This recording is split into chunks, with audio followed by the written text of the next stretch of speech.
ഈ സിറാജുൽ ലത്തീഫ് നിങ്ങളെ സംഘടനയെ പ്രവർത്തിച്ചിരുന്ന ആളല്ലേ? അല്ലേ? ഞങ്ങളെ സ്റ്റേജിൽ അദ്ദേഹം വരാൻ തുടങ്ങിയിട്ട് കഴിഞ്ഞ ചൊവ്വാല് മുതല് ഒരു കൊല്ലമാകുന്നുള്ളൂ, ഒരു കൊല്ലം പൂർത്തിയാകുന്നുള്ളൂ. അതിന്റെ മുമ്പ് നടന്ന പ്രസവം, എത്ര പ്രസവം വീട്ടിൽ നിന്ന് നടന്നു? ആരാ ഉത്തരവാദി? പറങ്ങള്, ആരാണ് ഉത്തരവാദി? എന്നിട്ട് അതൊക്കെ വഴിതിരിച്ചു വിട്ടിട്ട് എന്താ നിങ്ങളെ പിന്നിലുള്ള ഗൂഢലക്ഷ്യമെന്നൊക്കെ തിരിച്ചറിയാൻ മാത്രം ഈ രാജ്യത്തെ ഉത്ബുദ്ധരായ സമൂഹത്തിനറിയാം. ഉത്ബുദ്ധരാണ് കേരളീയ സമൂഹം, ഇവിടത്തെ ഉദ്യോഗസ്ഥന്മാർ, ഇവിടെ കാര്യങ്ങൾ വിലയിരുത്തുന്ന ആളുകൾ. അയാള് ആലപ്പുഴ ജില്ലക്കാരനാ. ആലപ്പുഴ ജില്ലയിൽ അമ്പലപ്പുഴയിൽ ആ ഭാഗത്ത് താമസിക്കുന്നയാളാ. അയാൾക്ക് സ്വന്തമായിട്ട് അവിടെ വീടുണ്ട്, സ്ഥലമുണ്ട്. എന്തുകൊണ്ടാണ് അദ്ദേഹം മലപ്പുറം ജില്ലയിലെ ചട്ടിപ്പറമ്പിലേക്ക് താമസം മാറ്റേണ്ടി വന്നത്?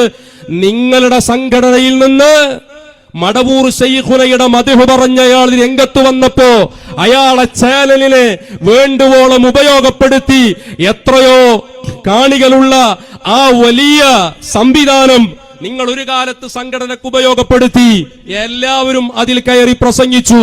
കാന്തപുരം എ പി അബൂബക്കർ മുസ്ലിയാർ ഉൾപ്പെടെയുള്ള സർവ്വ നേതാക്കന്മാരും അതിൽ പ്രസംഗിച്ചവരല്ലേ?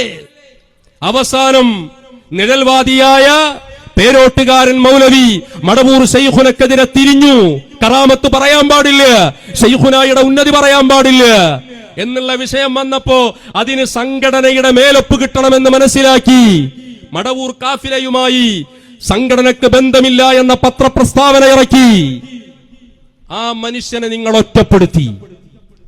നിങ്ങൾ അദ്ദേഹത്തിനെതിരെ വീട്ടിൽ ഗുണ്ടായിസം കളിച്ചു.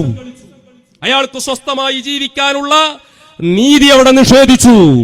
അയാൾക്ക് അവിടെ ജീവിക്കാൻ പറ്റാത്ത സാഹചര്യം വന്നപ്പോ മലപ്പുറം ജില്ലയിലെ ചട്ടിപ്പറമ്പിലേക്ക് അദ്ദേഹം താമസം മാറ്റി.